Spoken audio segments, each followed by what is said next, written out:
On the morning of February 11, 1990, the 40,000 people at the Tokyo Dome thought they were about to witness the greatest execution in boxing history.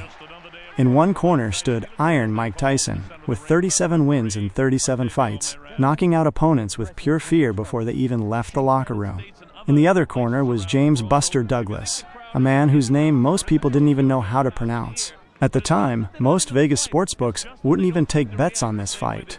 Only the Mirage Hotel dared to set an odd, 42-1. This meant someone betting $100 on Douglas would walk away with $4,200. It was considered so impossible that Tyson's manager, Don King, had already signed the contracts for the next fight against Evander Holyfield. Instead of training, Mike Tyson was spending his time partying in Japan and skipping workouts. But Douglas had a different fire in his heart. He had lost his mother just 23 days before the fight, and he had a promise to keep to the world. Everybody else has been really intimidated. You see, again, the key, and keep watching for this, whether Buster can hold him off to the closing seconds of this, the first round. Wow! With the right hand is Buster Douglas, and Mike comes right back and answers it with a wild left hand of his own. There's the bell, ending round. To get through the first round, and that's why Don King has brought this show on the road. Look at Buster landing some shots here. Laughing Mike. Mike comes through, leans to the right, and then throws that left hook. Just you heard about Buster Douglas' mom passed away a short time ago, and he's dedicated this fight to his mother.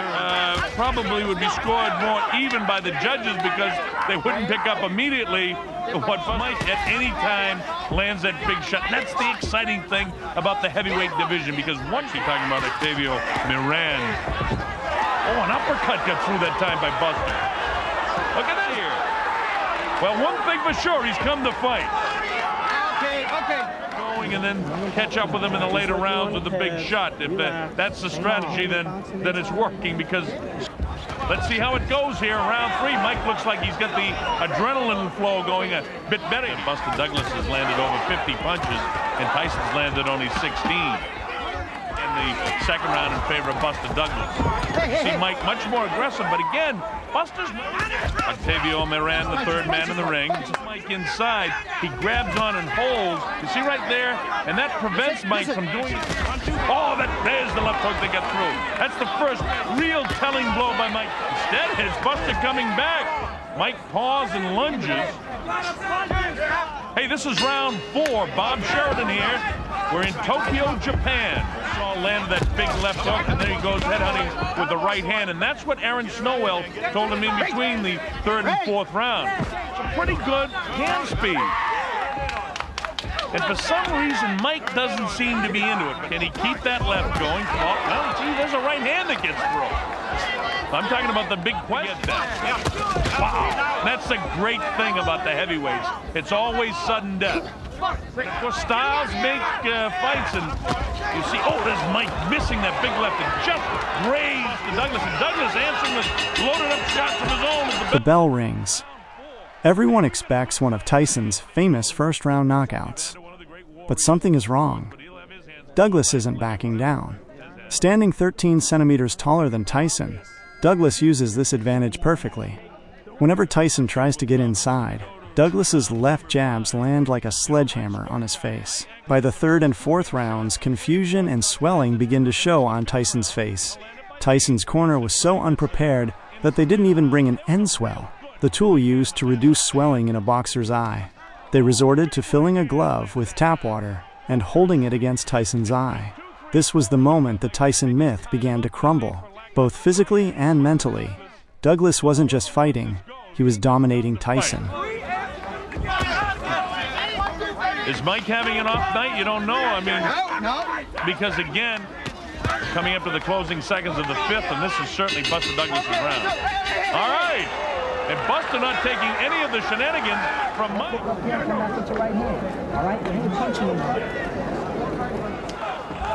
Mike just not moving laterally at all. He's standing and making himself a nice target into the area of 86, where he actually had to go 10 rounds. And you get the idea now that the adrenaline's pumping here in the sixth round. Mike has got to realize that he's behind seconds now. This is the sixth round. And every time Mike does that hop, skip, and a jump, is the bell become a problem. Bob Sheridan here in Tokyo, Japan. This is for the undisputed heavyweight championship. That this is his night and all of that sort of stuff. But of course, one big shot from Mike Tyson can end all that speculation. And Mike looks like side.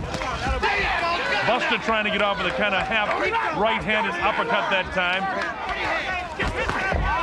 And now you get the idea that at some stage here, Mike can land a big shot. So how much did these fighters make that night? Mike Tyson earned a guaranteed $6 million asterisk just for stepping into the ring. Buster Douglas's guaranteed purse was asterisk $1.3 million.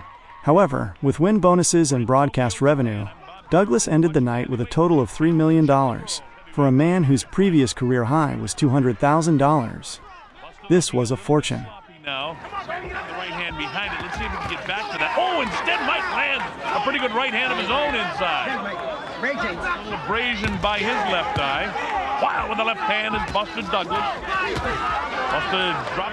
Buster trying to finish this thing, and you get an idea Mike is trying to finish it. And the fact of the matter is it's Buster that's making it the fight. It's landed by Buster Douglas. And if Buster was out of gas in the early going of this round, he's got it back together in the late portion here. Raising left hand all night. Oh, that's a nice uppercut that time. That drops Buster Douglas. The count's up to 2. And it's up to 7 and 8. And here it is at 9. Is he going to get... In the 8th round, while Douglas was leading on points, Tyson unleashed his legendary right uppercut. Douglas is down. Referee Octavio Mayrin begins the count. This is the moment of the most debated long count in boxing history. While Douglas was on the canvas, the clock actually showed 12 to 13 seconds, but the referee allowed Douglas to stand up at the count of 9. The bell rings, and Douglas heads to his corner. As Tyson prepares to celebrate his victory, Douglas literally returns from the dead. Somehow or other, Buster's throwing shots back. Look at this. Buster expected us to be in. Look at these shots just loading up by Mike Tyson now. Mike wants to end this. And than he did in 7 and 8 in his history. When he's got fatigue, has been to buckle, but he's not buckling now. We're past the midway point in round 9, and I expected Mike. Look at this! Look at Bono, we got him again! Buster fights back strongly, landing some big shots. And now he can't get Kellis. Look at that! I haven't seen Mike in this kind of trouble before. Look at Mike actually grasping the hang. Has been... When adversity comes, he's had trouble coming back. Look at these, and these replays. You see Mike get one big shot in there, but Buster landed 2 or 3. And look at this. Bangs the body back upstairs in the head. Buster doing just about everything right, but Mike landed. Didn't take a toll on Buster. Buster Douglas absolutely having the night of his life to this point. Oh, Mike tries to... In the 9th round, Tyson attacks with everything he has, but Douglas doesn't break. On the contrary, Tyson's left eye is now completely shut. And then, round 10 begins. Douglas starts a combination. Left jab, right cross, and then that devastating uppercut. Tyson's head snaps back. For the first time in his professional career, Tyson hits the canvas. Tyson is on the ground, his consciousness blurred. He fumbles for his mouthpiece on the floor, trying to put it back in upside down. As the referee says 10, the Tokyo Dome falls silent. The 42-1 impossibility has happened. The invincible armada, the concrete wall, Mike Tyson, has fallen. Douglas didn't just take the championship. He destroyed Tyson's terrifying aura right then and there. After the fight, the microphone is handed to Douglas in the center of the ring. When the announcer asks, "How did you do it?" the giant of a man breaks down in tears and whispers, "It was for my mother. She knew I could do it." This victory brought Douglas more than just prestige. It led to a $24.1 million payday for his next fight against Evander Holyfield, a world record at the time. Tyson, on the other hand, was never the same Iron Mike after this defeat. Mike Tyson made $6 million that night, but lost the greatest sports legacy in the world. Buster Douglas went down in history by keeping the promise he made to his mother. Thanks for watching, and see you in the next Legend Analysis. İngilizce metin üzerinde seslendirme tonu veya vurgu için değiştirmemi istediğiniz